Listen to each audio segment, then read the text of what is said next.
Welcome to Running is Bullshit. I'm Amy. And I'm Stuart, and you're listening to the podcast that loves to hate running. This is episode 156, and this week we're talking about GPS, coughing, Nemesis mountains, eggs, and emails that are much too long. Just much too long. Not the eggs are too long. That's a separate. There was an Oxford comma there that you couldn't hear. The emails are too long. We'll talk about eggs as well separately. To get straight into the complaining, I've done a couple of races recently, and the trace on my Strava has come up a little short. I just want to remind people, they don't need to fucking point it out every time. I know it's short. I know if I've run a 5k and it says 4.86 and you got people going, oh, it's a little bit short, bit of a shame. It's not fucking short. That's Strava. That's how Strava works. We all know that's how Strava works. Strava comes up short every now and then. It comes up long every now and then as well. You don't need to keep going on about it. Like if it's 4.99k, it's a little bit funny. A little bit funny to be like, oh, shame. I'm not someone to run around a car park. I don't give a shit about that because I know it's a race. It's a 5k. I know it's 5k. Chill out. Like if a marathon shows it's 28.5 miles or something a bit silly, fine. That's also a little bit funny. A little bit. But the distance is short. It's because my watch is stupid and not because the race is short. So piss off and stop telling me about it. I don't give a shit about Strava PBs. They don't mean anything. It'd be nice if they aligned, if I could look at Strava and it showed my actual PBs. But it doesn't. And that's fine. I don't care. Stop it. The best is when people do ultras and it's meant to be like 30 or 40 miles and it comes just a bit short and they continue to run to get that last ultra, like half a mile or mile. Like at that point, why do you care? Like really? I guess for some people it's like, oh, I want to run 40 miles or 30 and they're really fixated on that number. Yeah, but a 40-mile ultra does not get measured. No. A 40-mile ultra is around 40 miles. They've said 40 miles because it's easier to say it's about 40 miles. Could be anywhere between 38 and 43, I reckon. But I can't believe people are rounding up ultras. But also your watch, like you said, isn't going to be super accurate anyway. So you could have actually done that 30 or 40. You could have done over that, especially if you're areas where the signal isn't great and stuff like that. So I really wouldn't worry about it. Yeah, people just chill out. You don't need to keep telling me. And now I've done this. Now if I can come in really hot and rant about it, every single person's going to tell me every single time. It's a little bit short. Fuck off. Also, I was asked this week, what is the most bullshit thing about running? Someone actually gave me that as an honest question after I told them about the podcast, not realising that's the thing we ask everyone. Do you know what? I didn't have an answer. We've been doing this 8 years and I didn't have an answer prepared. I don't understand how I didn't have a stock answer. I know we usually say when we kind of come to this, when we talk about it, it's kind of running influencers and social media bullshit. I think that's kind of like our answer. My answer is not so much because I don't really see it that much. Because I just avoid it. So I didn't go straight for that. Eventually I did settle on the fact that one of the things that's annoying me recently is that if you do running properly, you take good advice and work hard, it works. All of those things actually add up and it works. It's really annoying. You can't just fanny around and hope for improvement. I mean, you can for a while, for a couple of years. Usually when you're a new runner, you can fanny about, do what the fuck you want. And you'll get better. And that's, good for you. Well done. But after that, you kind of have to do things properly and work hard. And when you do that, usually it works. And that's kind of annoying on its own. Yeah, I guess, yeah. I mean, I think when people ask that, I guess because we do talk about this a lot, it's so overwhelming, isn't it? It's like, what's not shit about running is probably... I mean, yeah, exactly. We've done 156 episodes. Literally, we've talked about thousands of things. I mean, probably not, because to be fair, we've repeated a lot of things. Maybe 1,000. Let's say there's 1,000. Three things. We've talked about three things that are bullshit in all this time, and that's too many to remember for a normal person. Who could do it? I'm still surprised no one's made us like a wiki yet or something like that of listing every single thing that we've complained about in each episode and kept track of all these. I thought that would be really... at some point someone would do that, but no one has yet. That would be nice. Yeah, and just sort of seeing all the inconsistencies and contradictions and plot holes in it. People are re-listening to this garbage, so I think at some point it'd be nice if someone could list all that out for us and list everything we've ever said and when. Yeah, stop making maps of where you shit and start the running his BS wiki. That would be handy. Thank you very much. There will be no payment for this service. Thank you. Speaking about shit, catch up on the last episode.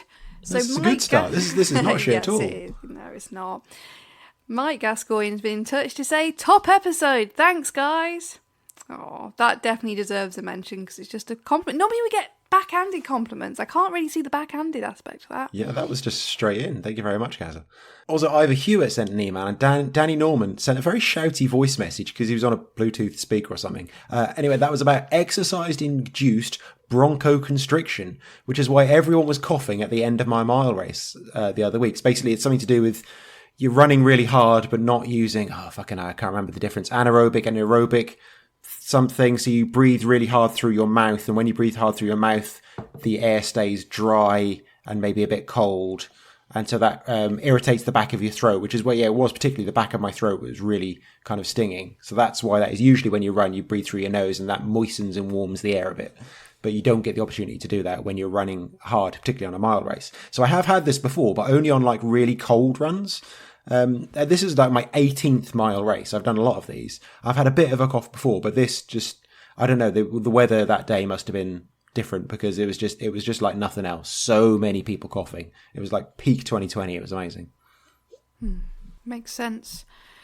Jen Danger Harding said, regarding the A48 that Amy ran along, people in local run clubs will do their long runs along there, 25 or 30 kilometres and out and back. Amy's 5 minutes really is nothing to boast or moan about.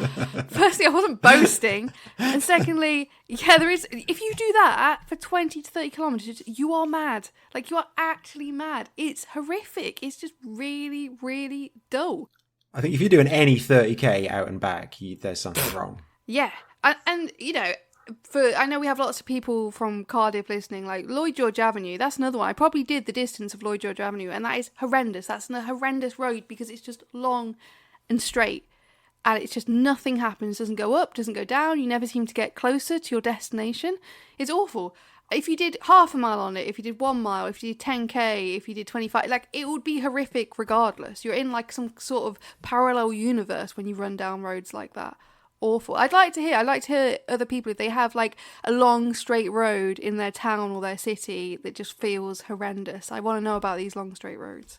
Long straight roads are bad. There's one I did for the Treforest 10k about 10 years ago, and it's just the last kilometre was just a straight road, and it's just like a treadmill. You just don't get any closer to the finish. It doesn't make any sense. Speaking of Lloyd George Avenue in Cardiff, I remember running on there before doing like kilometre reps and running past this bus stop which had like some fish and chip paper kind of dumped in there because that's the kind of place it is. But every time I went past, there was like less paper each time. And then at one point I ran past and some of the paper just got picked up and then ran into the bush. I'm like, that's the local rats just having a great time. So on some delicious greasy paper. The rats down there are massive. I've seen rats down there before because I used to live over that side. So that used to be my walk into town or run into run club or whatever. I used to go down there several times a week and at night as well. And the rats down there, I've honestly, when you say like rats as big as cats, like I've seen rats that I've done like a second glance because I honestly thought it was a cat. They are massive down there. It is like it's like a parallel universe down there. Horrific. It's a weird place. Lee Wood says, Angry Amy at the end of the last episode is the best. Honestly, laughing out loud at the indignant anger, obviously a hard relate on my part.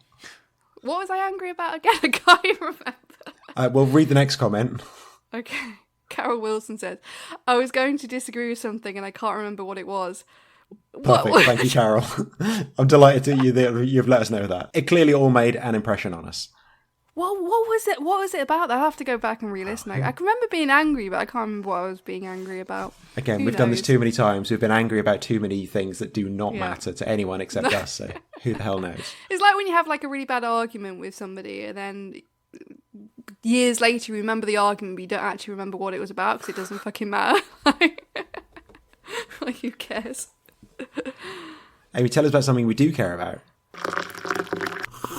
Ooh. So we've partnered with Bird and Blend Tea, which means we'll tell you what tea we're drinking, and if you like the sound of that, you can go to runningisbs.com/tea, click on the links and buy some tea if you want. Stuart, you've had like a big tea haul, haven't you? I bought all the biscuit teas. There are 6 biscuit teas, see if I can remember. There's chocolate digestive, obviously the classic, we've gone on about that for years. Jammy Dodger, malted milk, elite level, oat crunchies, caramelized biscuit, because they're not allowed to say Biscoff, and what's the other one? There's another one, but I can't remember it. But they're all good. That's the thing, I've had all of them now over the last week or so. They're all really good. I don't think you'd guess what flavours they were, because I think, like, how the hell do you make a cup of tea taste like a Jammy Dodger? I don't know. But they're all very nice for what they are. They're mostly black teas. I think one of them's a Red Bush. But they're all very, very good. I did just double check. They are only available till June the 16th. It's 2025 for you weirdery listeners. So if you want to buy some biscuit tea, go to our website, runningisbs.com/tea. Click on the link there. Go and buy some biscuit teas. You won't regret it unless you don't like tea or biscuits or tea that tastes like biscuits, or you haven't got any money and you should be spending your money on, bills and your children's food and things like that. Then you might regret it, to be fair. But if you've got, you get it. You get it. How about you? I do want to get some of those biscuit teas. I definitely need to get on that. We'll get an order in. Not long. I have Butterbrew, so going back to an old classic. Butterbrew. It's kind of Butterbrew's like wintry vibes, autumn vibes, but I just thought I'd switch up a bit today. Good for you. Butterbrew, very nice buttery tea. So if you're into your buttery, creamy teas, that's a good one to try. Lovely. What have you been up to? Not much. Pick yourself up. Come on. Say you did loads. Just pretend. I did Be loads. Enthusiastic and excited, and draw people in. Come on. I mean, I have been running. I mean, there was a few years ago where I'd say, I haven't done much because I'd literally done fuck all. I hadn't actually been for a run. I have been running, but just nothing eventful's really happened. So I kind of ran up the Blorange in Abergavenny. I had a mind blank then. Anyone who's been up there knows, if you know, you know, that the ascent is horrendous. If you do like the Clanfoist sort of area and go up through the woods, it's horrendous. It's like, I did it for the Pigum, so the Pegasus Ultra the Pigum, which is a really good race actually, starts there. So you go from, what's that park called in Abergavenny, like the Castle Meadows area, which is where I parked up. And you sort of run up from that side, and it's horrendous when you do it as part of that race because it's like straight out the bat you're going up this basically it's almost like a wall. It's almost like a vertical wall. It's one of those hills that I think that if people don't know it, or if people haven't run a hill like that, you can't adequately describe it to them. No, because you say a big hill and they think of like a big hill in town or something that's like 200 meters long and quite annoying. But like no, the hill you're thinking of is not as steep as this one. Like you have to do one of these stupid hills to really get it. Yeah, it's horrendous. And the worst bit is they just throw a random stile. I think there's 2 or 3 stiles. When you're already struggling up the hill and then you've got to climb over a stile, it's no need. Yeah, no, there's no need. But once you get up that really steep part, it's a really nice run. It's like there's a fair bit of flat then. It's fairly runnable. It's one of those which I quite like where it goes steep, runnable bit, steep, runnable bit, sort of you can actually run, and I'd rather do that than just continuous uphill. I mean, if the uphill is going to be like, you're going to walk on the uphill anyway, so just make it really steep just to get it out of the way. You might as well. Yeah, exactly. I do much prefer that, although I don't like going down those sorts of situations. I didn't go up to the trig point because, I don't know, I'm just never that bothered. I'm just really not bothered. It's like when I went up Sugarloaf like a few weeks ago, and I told the story in the podcast, I couldn't really get near the trig because there was just people hanging around it, but I wasn't bothered. I don't need to like touch the trig and get a picture with it if I don't need to. So I did that thing where really nice run. Is it Keeper's Pond? Is that what it's called? Like the wild swimming lake? Yeah, I had a really nice route that I got online, went around there. Really funny though, because there's a big car park there for like the wild swimming and stuff, and there's all signs up saying don't camp. No barbecues, don't camp. Right next to one of these signs saying don't camp, literally like a 6-man tent, just legend. Just next to the sign. And it wasn't even, the funny thing was that by the time I got round to that point, it was probably about, I'd say it was about 9 a.m. and it was really busy in the car park for people like going swimming and just having a walk.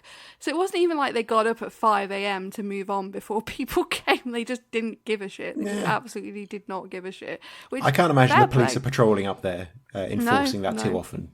No, it just made me laugh. And it wasn't even like they'd gone further in. They were just next to the car park. Like they were just next to the car park, next to this sign. It was really bizarre.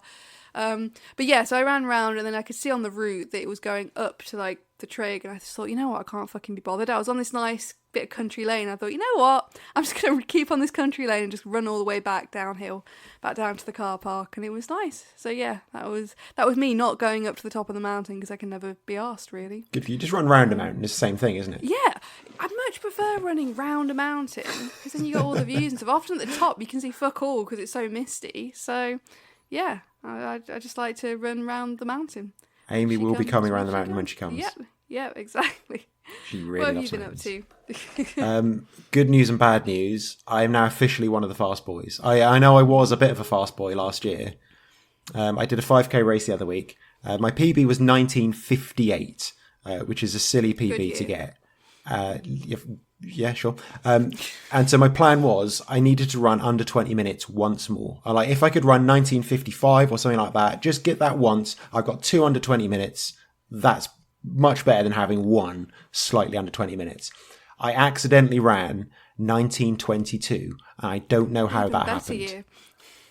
That was also, I think that was quite, but yeah, okay, it's not a good joke. It didn't really work for either of those because none of those are particularly notable years. But 1922 is actually notable. The establishment of the BBC. Thank you very much. I mean, it didn't become a public organisation until 1923, but it started as a private organisation in 1922. So yes, it was a good year. The birth of public service broadcasting. Thank you. That's a good year. Okay, well, thanks, Amy, for that little broadcast media history lesson. Lovely.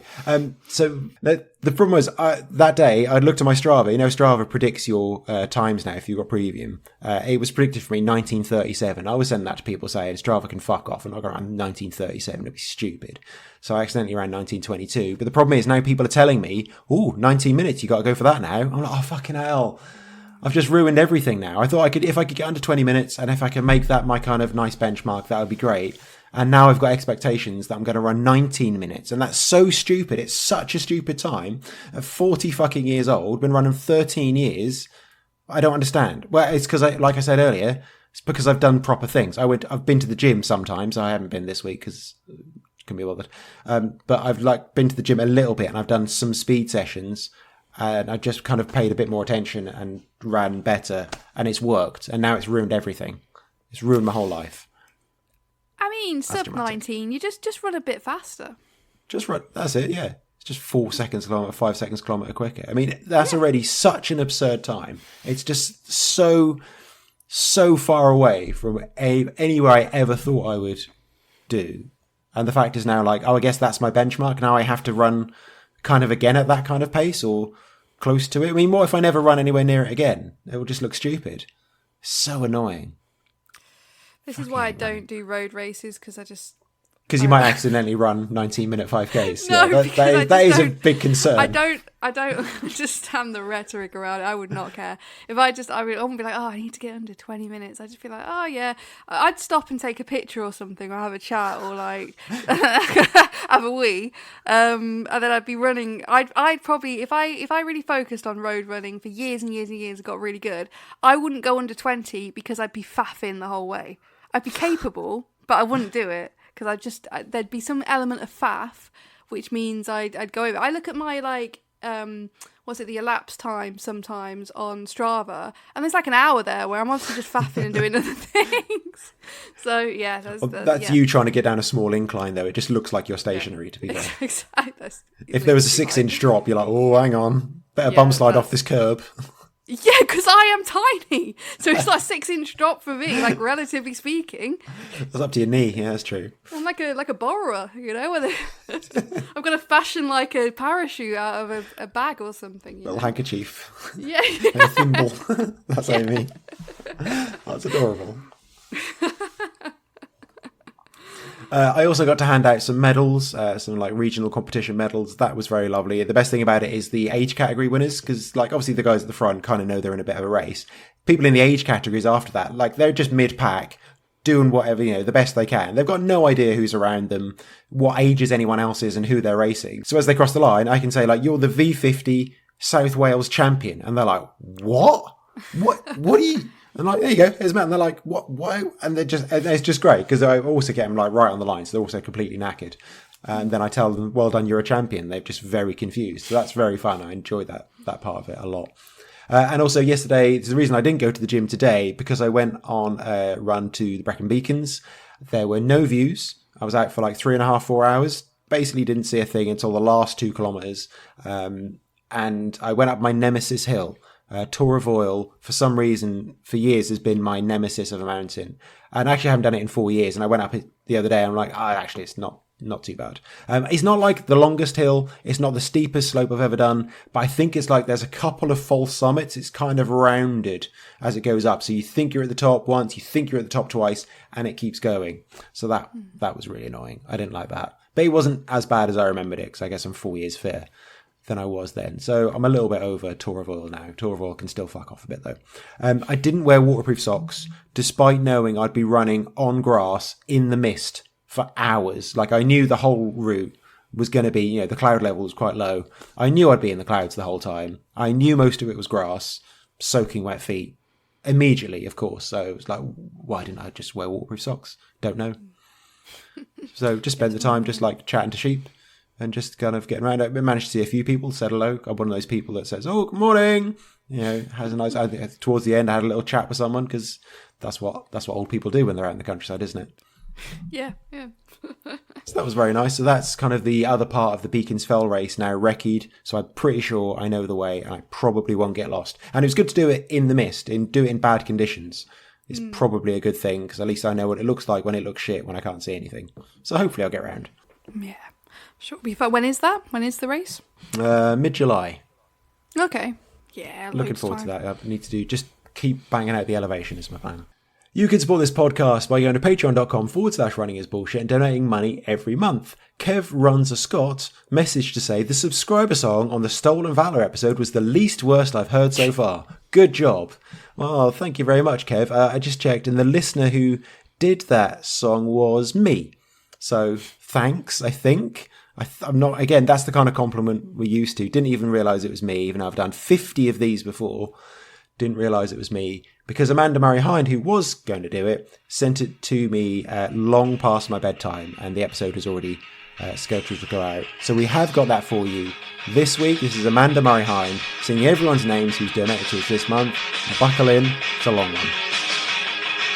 Yeah, Cal Ryder, Anthony Howe, Cat Williams and Alice Newstead, Ian Thompson and Penny Simpson, Tony Boyle and Debbie Hurley, Daniel Braun and Neil Denton, Spencer Aldred and Matt Caffin, Francis Howell and Len Martin, Nikki Genders and Claire Dino.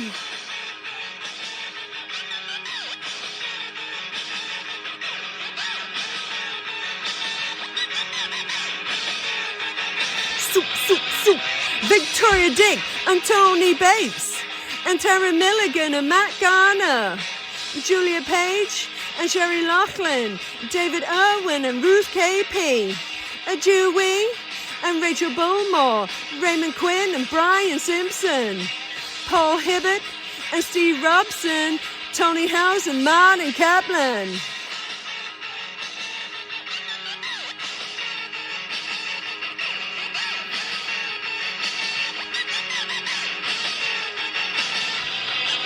Victoria Cousins and Chris Whitmore, Ruth Perkins and Lisa Gibbon, Andy Nichols and Gail Seal, Angela Foster Swales, Matt, Lise, Erin, Shaw, Rachel, Bentley and Rich, Skirm, Stuart Stevens, Maria Wicks, AP and Ian Hales, HP and Claire Davis, Tom Alcock and Matt Newberry.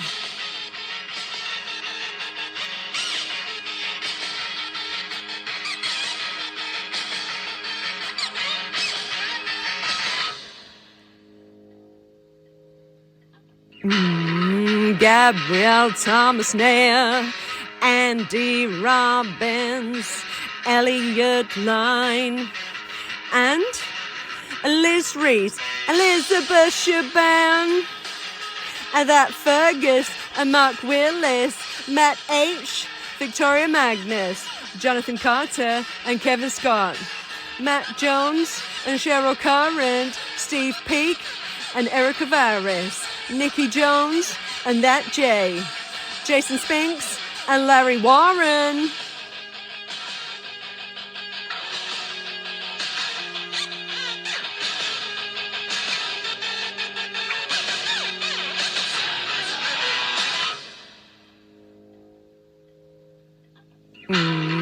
David Yellow Mag title, Kath Everard, J. Howe Wells, Karen Hamilton, Kiara Evans, Cherry Grubbs, Shambolic Adult, Charlie Neverson and Bill B, Bernadette McCarthy, and Matt Burrows and Sandra Hines, Drew Edwards and Sophie Jacks, Karen Blay, Jenny Masby, Matt Jezorowski, Gregory C, Kat, Abigail Hardman, Lee Wood, Graham Hackland, Ivor Hewitt, and then all that's left for me to say is thank you, Amy and Stuart.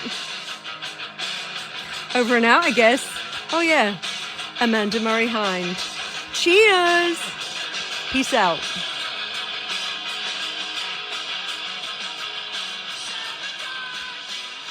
Don't forget to get in touch with your running bullshit on Twitter, Instagram, Facebook. Just search Running is BS and let us know why you particularly hate running this week. First up, a message from Amy Genders. Hey! Oh, glad to get a contribution from you for a change. It's nice. I can't even say like first time listener because you have never listened. No. So this is a photo from a magazine by the look of it. And it's an egg in someone's hand. And the caption says, hand warmers. On a cold winter morning, I boil 2 eggs and carry them to work. They keep my hands warm and I can eat them for breakfast when I get there. That's Poppy in Keynsham. Yeah. I just feel like that's something one of our listeners would email us and say. Which, like, they tell us like a race report and then they'd be like, and then at the halfway point, I peeled my boiled egg that I'd been holding since the beginning to keep my hands warm. Like it was like it's a normal thing. Yeah. Like it's a normal thing. And we'd be like, wait, what? This is the bit we want to talk about. I don't care about the rest. Yeah. Tell us about the eggs. We'd have to get back in contact with them and say, can you please like elaborate on the egg thing? Because you completely skipped over that. If Poppy from Keynsham is listening, we would like to hear more. Yeah. Is this a good idea? I don't know. Eggs. I mean, you're a vegan, so it's not going to be the kind of thing you would do. If I ate eggs, I don't know. I don't think I want just like a lukewarm boiled egg at work. No, that just seems it's not a very social snack to have at work. Just an egg, just sitting there peeling your egg at work, and then just like chowing down on your egg. No, I don't like that very much. I guess it would work as a hand warmer. It probably would stay quite warm for a while, I guess. I think this is the same people who buy, in the meal deals, you can buy 2 peeled boiled eggs. Oh, they're the people that are buying that as their snack, and they need to be put on a list, really. Yeah, that's weird. Right, it's my fucking sandwich, you weirdo. Yeah. So David Monday sent a link to a story, which I have seen, don't worry. But he said, if I made up Amy being fascinated by running clergy, I apologise for wasting your time. No, you didn't dream it. It wasn't a fever dream. I actively look every week for stories from the clergy about their feats in endurance sports. So this one is is from Instagram, from BBC Yorkshire and Facebook as well, not just Instagram. It says... And it's about an 81-year-old running monk who has won his first gold medal in England, adding to his 2 bronzes at the British Indoor Athletics Championships. So, fantastic. This is Father John Gibbon, and he's done 250 parkruns.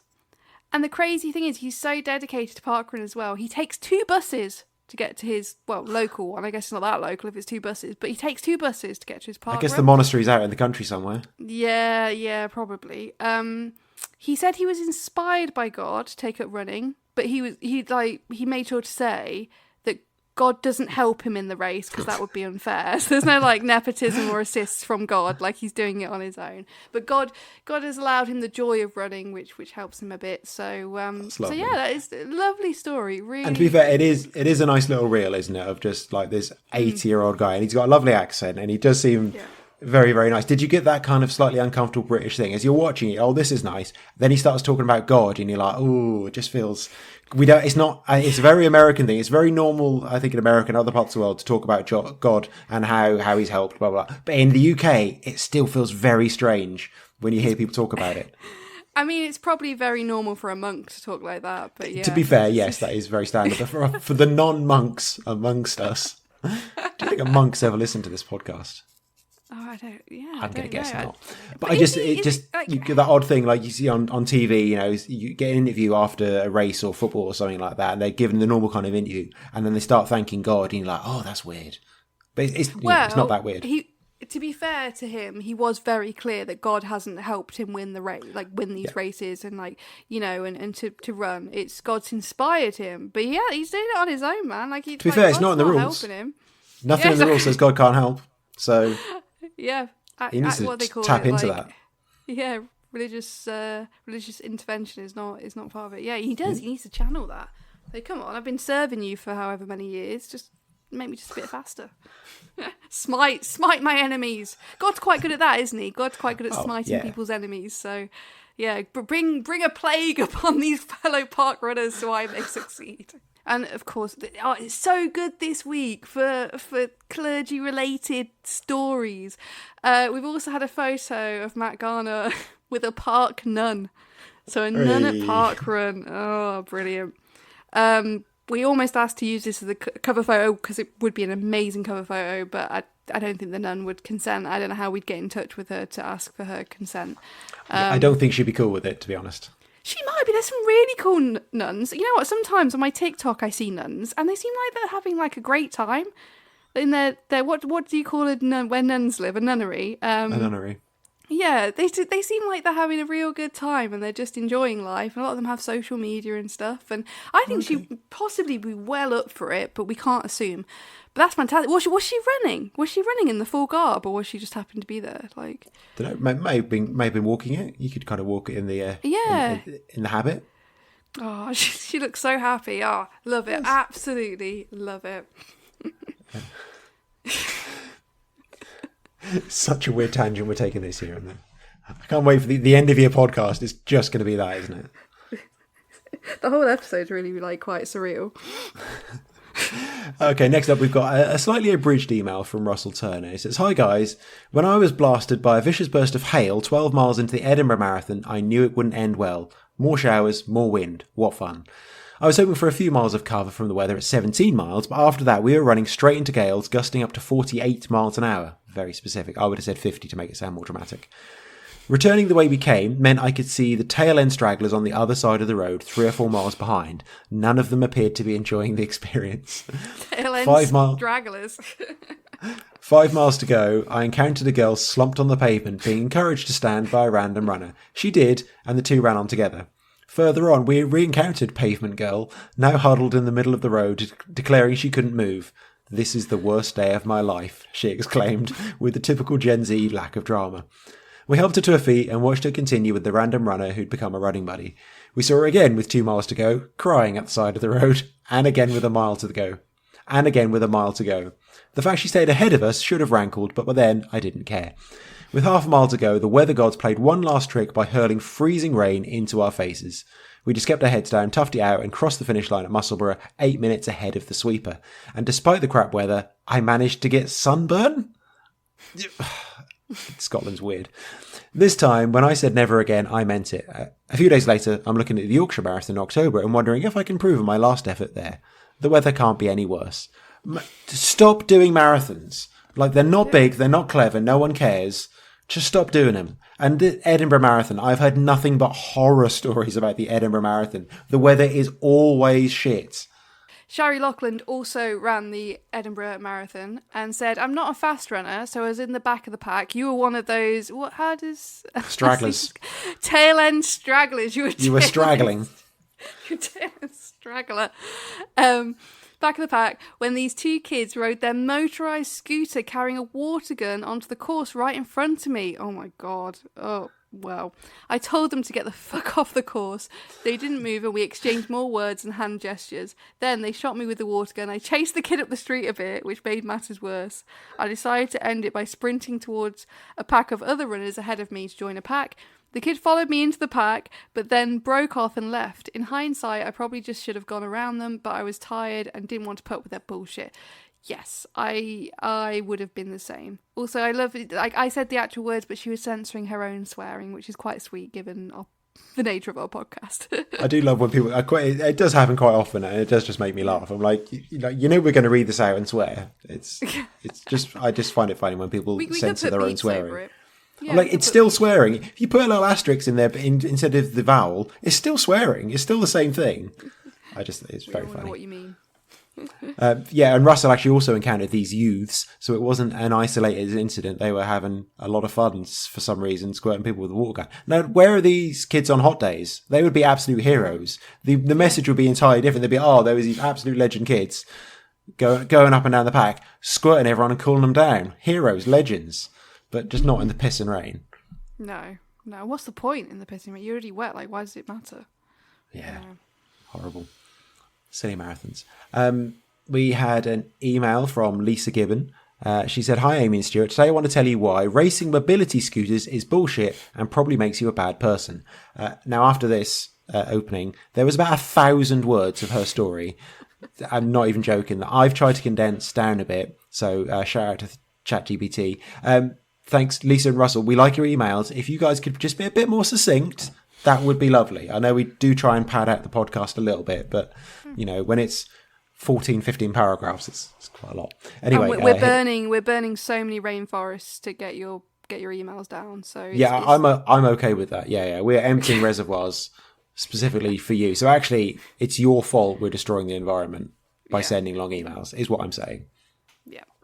So here's what we burnt some trees to bring you the summary. So Lisa went out for what was meant to be a relaxed run, only to find herself caught up in a surprisingly intense rivalry with a man on a mobility scooter. At first, she simply fell in behind him, enjoying the pace, but when he crossed the road and jokingly signalled a whip-cracking challenge, Lisa responded in kind, and the race was on. That's so weird. He sped up and she chased him, and the two wove through side streets, over crossings and roundabouts, each using whatever tactical advantage they could find. She gained ground when curbs got in his way, but then lost it when drivers gave him right of way. Damn it. And when she finally thought she'd won, he suddenly reappeared and overtook her with a triumphant shout. Can we please, that paragraph, put into like an AI thing? You know when it makes video? Google's got this new thing as well. Can we please put that into AI to make a video? Please. I don't know. Yeah, I haven't found a site that does that. But yeah, let's burn some more trees for that, just because it's funny. Yeah. Totally worth it. So from that, actually, after all that racing, they actually did have quite a nice little chat, and that's very sweet. And Lisa Lundy lived just a few doors down and was headed to the canal with a flask of tea. That is a day out right there. They walked and talked and sharing stories and parted ways as new acquaintances. That's a nice way to put that. But Lisa wasn't quite done, because on her way home, she spotted another mobility scooter and once again couldn't resist the chase. Like a dog. Just a dog chasing bikes and biting the tyres of cars, yeah. So she kind of got ahead, but the final stretch is uphill. And while scooters are slow uphills, Lisa is even slower. That's her own admission. Her new opponent closed the gap until just before catching her, he turned off and went in a different direction. Was it a win? Was it a draw? Lisa isn't quite sure herself. She just knows that racing mobility scooters is ludicrous, but maybe she made a friend. And isn't that what it's all about? You know what? No, it's about winning. And she lost. When you sent me that, I read all the way through it, and I knew it was Lisa Gibbon before I even got to the end. Because who else would that be? Lisa Gibbon, who we have never met, and do not. Oh shit! I don't have a. I can't. Oh no! I've just said that now, and I can't remember if I haven't. I don't. I'm pretty sure I haven't. I'm so bad when people say hello. But yeah. When we get these kind of weird stories, we know there's a few of you out there who always send us the weird stories. I don't know how you live your lives in a normal way. Where do you live where you have a race with somebody and then you go for like a walk and what? Just obviously not in like a big city or something.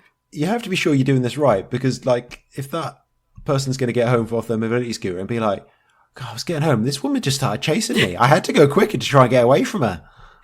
And then she followed me down to the canal and I just wanted to... Oh my goodness. Well, thank you. Thanks. Anyway, thanks for that, Lisa.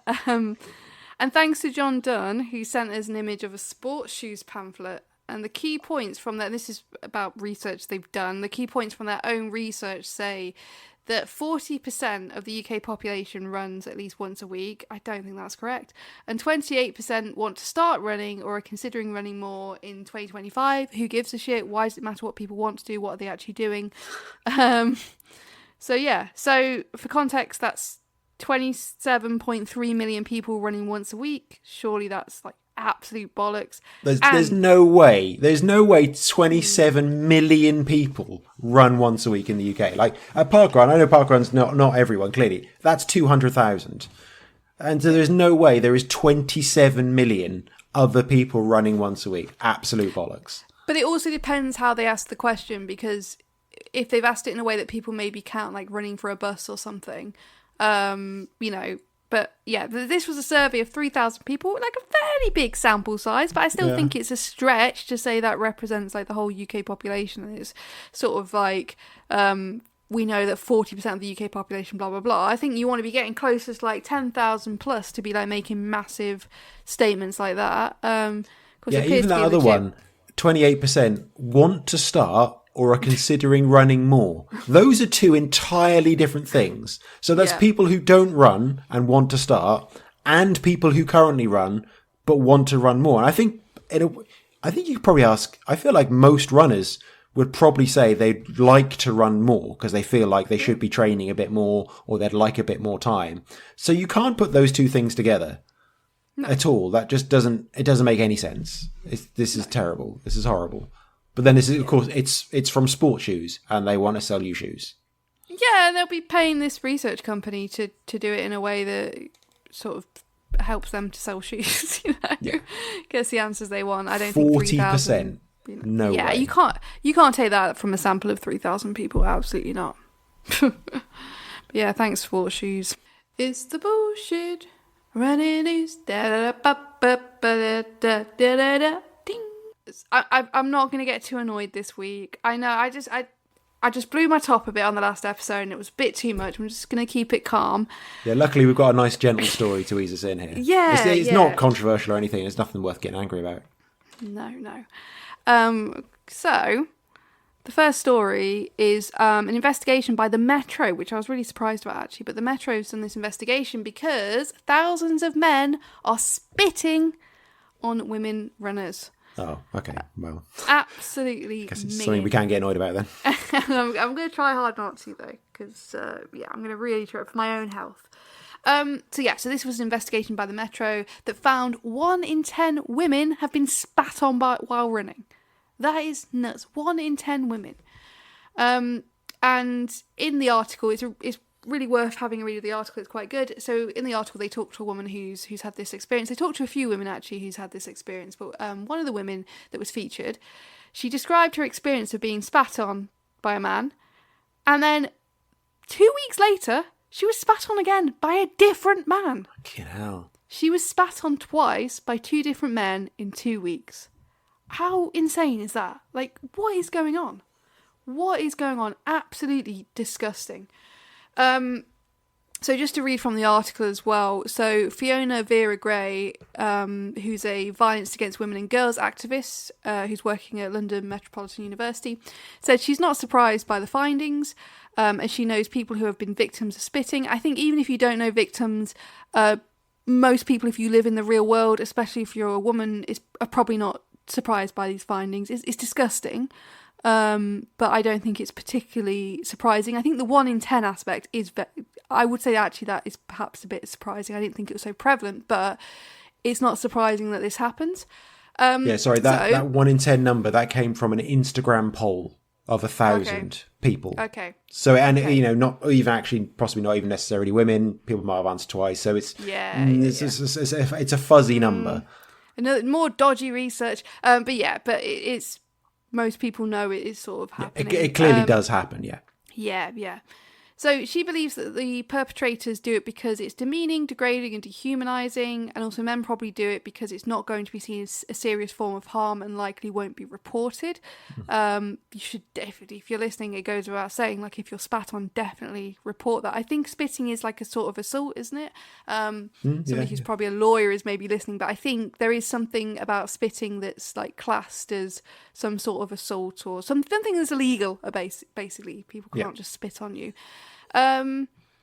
So she believes if we lived in a society where violence against women and girls wasn't so prevalent, being spat at might not affect us so deeply. However, because it's connected to all other intrusions on women's safety, it feels even more upsetting, which is a good point as well, because nobody wants to be spat on, and I'm sure if you're a man, being spat on is absolutely disgusting and dehumanizing.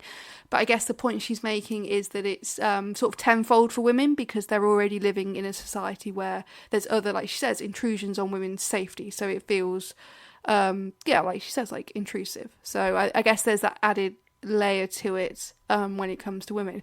But who's doing this? Who's spitting on people? Absolutely minging.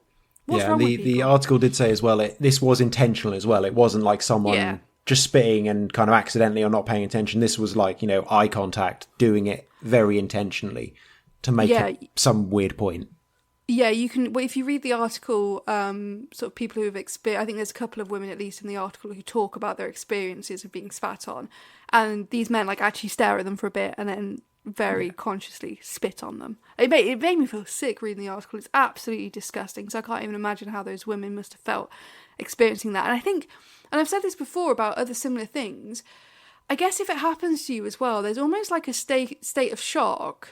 And sometimes not even, for some women, I guess there'd be fear as well. But I think some of it would more be shock of like, I can't believe somebody's just done that, Yeah. I mean, it'd be easy to say, especially for someone like me, in the moment, I'd have to say something, blah, blah, blah. But I think if it happened, I'd actually be really shocked that somebody had done that. And then afterwards, I'd be upset. But it's just so disgusting and also really bizarre and creepy.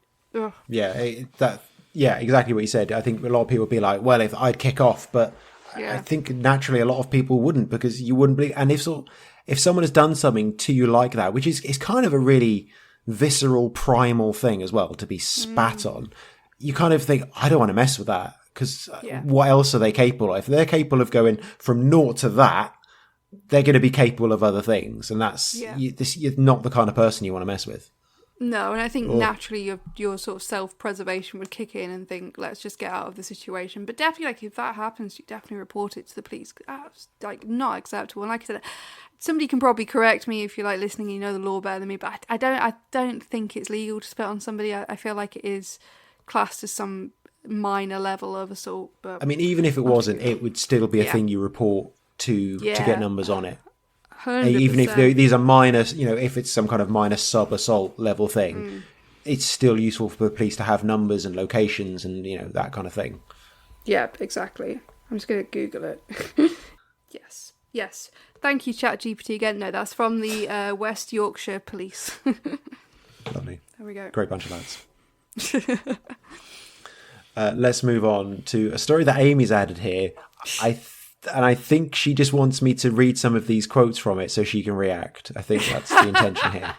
I just didn't know how to... No, to be fair, I did my usual thing of like, I don't even know how I describe this, so I'm just going to copy and paste some bits of it. Because it's very... Sure. The original article is just somebody having a rant, and how do you... Like, if it's a news story, you can actually sort of talk about what's happened, but this is just an opinion piece from Runner's World. Okay. So the headline is... Opinion piece from Runner's World. Oh. Almost as bad opinion piece from Running is Bullshit. The headline is, some runners are filming every mile of their race. That's not just annoying, it's dangerous. It says, is it okay to film yourself during a race? Part of the article. These events are designed to be collective experiences that celebrate community alongside individual grit. They're not meant to be a backdrop for your personal vlog. When you're filming yourself in the middle of a race, you're shifting the focus from the shared to the solo. Genders.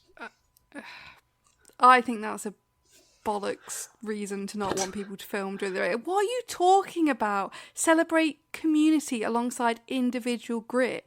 Like, again, thanks ChatGPT. Like, what are you talking about? What do you mean celebrate community alongside individual grit? What does that mean? What does that actually mean? So, yeah, that one, no, it's like we're having like a debate with this person who's written this article. Yeah. I'm going to say no to that one. Don't think that works. At best, it's selfish and disruptive, and it also raises issues of consent. While races are public events and people can't have a strong expectation of privacy, that doesn't mean runners necessarily want to be part of someone else's content, especially if that footage is being monetized. Genders? Okay, so if you're at, like, I'm assuming there's a lot of these, like, the big city marathons and half marathons and 10Ks and stuff, like the really popular stuff rather than little trail races, I'm assuming. there's lots of media stuff going on, and guess what? The race will probably use your image to monetize your image to promote next year's race, you know? So I think that's a bit bullshit. But at the same time, I do get it. I do get how if somebody's whipping out a camera all the time and maybe they're a big influencer and you're right behind them. But I don't know. I'm a bit like, I'm a bit 50-50 on this one. I'm not too sure because there is a large media presence at a lot of big races. So but if you're in public in the UK, someone films you, kind of tough shit. That's just... Yeah.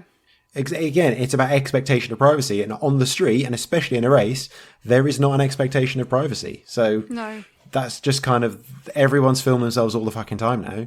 That's kind of something you got to put up with.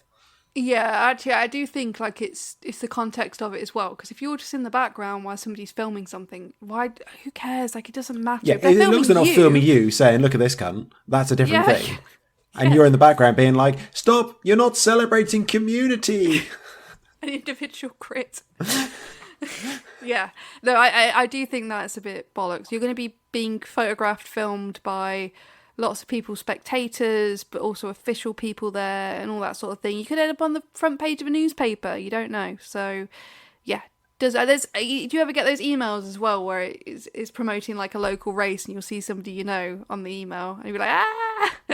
I have on one of the Cardiff half marathons, maybe 2016, something like that. I was on the front cover of the local paper's like pull-out section of Cardiff half. So it was me and another guy I ran with, and we were the front cover of that kind of pull-out section. So, nice. It's pretty good. Also, tangent here. Years ago, when I did Survival of the Fittest, did one of their races, not really a race, in Cardiff Bay. I had my GoPro. I made a whole video of it, which was obviously very, very good. But then a little while later, on Instagram, I saw an advert for Survival of the Fittest pop up. And it was just going through lots of clips. And they used some of my clips. Oh and my I God. thought, that's fucking cheeky. And so I was just there. I went looking into it. And it does say on their event kind of terms and conditions, again, as what we said, read terms and conditions. Basically, they own any media that is taken during one of their events. What? Like any photos or any videos, they say they have a claim on it because it's their event. Do you think that actually would hold up? Like, that sounds a bit dodgy. I'm not sure, because also, the thing is, I took that footage and I put it on YouTube, which means they took it off YouTube, and that is specifically against YouTube's terms of service. So they kind of claiming the copyright to it, but they also are they would have to admit that they broke YouTube's terms of service to download that footage and then use it as their own. Yeah. I mean, obviously it's not something I was going to pursue, because I think the advert, I couldn't find the advert because it was only an advert. It wasn't just a video they put out. So it never came up again. I couldn't find a way to find it, which is annoying. But I wasn't going to make a huge point of it. I just thought that's a bit fucking cheeky. I feel that's a bit dodgy as well, to say we own all the media that you took at this event, we can just use. I feel like that's not right. But again, I'm not a lawyer. I need to study more law. I know about spitting. I need to investigate this next. Like, is that legal? Oh, yeah. The final part from this story, if you're going to whip your phone out, you better be aware of your surroundings and intentional about how you're filming. That way, you're not prioritising your content over other runners' comfort or space. Genders? Yes, I do agree with that. I do agree with that. But that goes for everything. Like, don't stop in the middle of the road to do your shoelace up. Just generally be aware of your surroundings. Yeah, and other people. I don't think there's anything wrong with people filming themselves in a race if they want to. I mean, other than it's really fucking boring generally. Yeah, there's that aspect. But like in a moral sense, it doesn't matter, as long as you shouldn't be getting in the way of other people anyway. You shouldn't be being a dick anyway. Like, who cares? I just don't. Yeah, I've been seeing this story. I use story with quotation marks around because it's just an opinion piece, like all over my social media. But it doesn't matter, does it? I mean, we hate runfluencers as much as the next person, but in a moral sort of sense, it doesn't really matter. Why do you care so much? Just get on with what you're doing. Yeah, it made me think then of one of my driving instructors who years ago basically said your driving should have no impact on anyone else. Like, the way you drive shouldn't make anyone else slow down, steer, or swerve, or do anything. It should just fit in with everyone else. And it's kind of the same for running. Actually, it's one of those weird things that does stick in my head, and it does apply to more things, running and lots of other things. What you do shouldn't affect other people. You do your thing, they do theirs. if they don't need to interact, they don't. I wonder if he realises 20 years on that I'm still using that little nugget of wisdom. I hope so. Might be dead by now. How old was he? He'll have to be a driving instructor. Who knows? I've no idea. That maybe we should have practical tests before you're allowed to run. Before you're allowed to buy running shoes and be out on the you're street. saying introduce licensing. Yeah. There's going to be a theory test. Absolutely. And also a practical test where you go out for a 5K with an instructor. And what we need is more gatekeeping in the community. Yeah. I feel like that is actually the way forward. Yeah, this is just off the top of my head. For next episode, I'll think about what the theory and the flesh it out. test will consist of. But I think that started something now. Yeah. What a horrifying dystopian future coming up for us all. Anyway, what have you got your practical running test coming up next? Speaking of things that I am not in any way qualified to do, I'm into pure banter racing season. I have 2 track and field events coming up, and my goal is to win medals for turning up and finishing. That is my target, because they are, one of them is the Welsh Masters Athletics Championships, which of course is being held in Bristol, because just how Welsh things tend to go, unfortunately. I've looked, last I saw, for the 3,000 metres, there are no men in my age category. I am well within the medal standard. If I go and I complete it and no one else competes, I will be a Welsh champion, which is exactly the kind of medal that I want to win. And also for the other one as well, I'm doing some field events, and I cannot wait to see how badly I get injured by the long jump and the triple jump. How hard can it be? Oh, yeah, it's not hard. I've done it in school. Yeah, I did it in school 20 years ago when I was young. Yeah. It's probably fine now. I'm old and like parts of me hurt all the time. But, it's fine. Yeah. It'd be fine. Chuck a javelin, throw a discus, jump in some sand with cat poo in. It's brilliant. Yeah. Yeah, I'm planning. I should be doing long jump, triple jump, and shot put. Is the classic combination with middle distance running. Nice. Be like, what is it? Because why not? When do we ever get to fuck about with these things? It's so rare to get the opportunity to like play with these. I'm like, why not? I'm gonna have a go. Should be good fun. Anything for you coming up? Nah. Yeah. So anyway, if you've enjoyed this bullshit, please visit runningisbs.com to see the show notes and links from this episode. There's some good links from this episode, so this is one you should go and look at. And the whole back catalogue, as well as links to our merch. As well as links to our Patreon merch store and our social medias. Bye.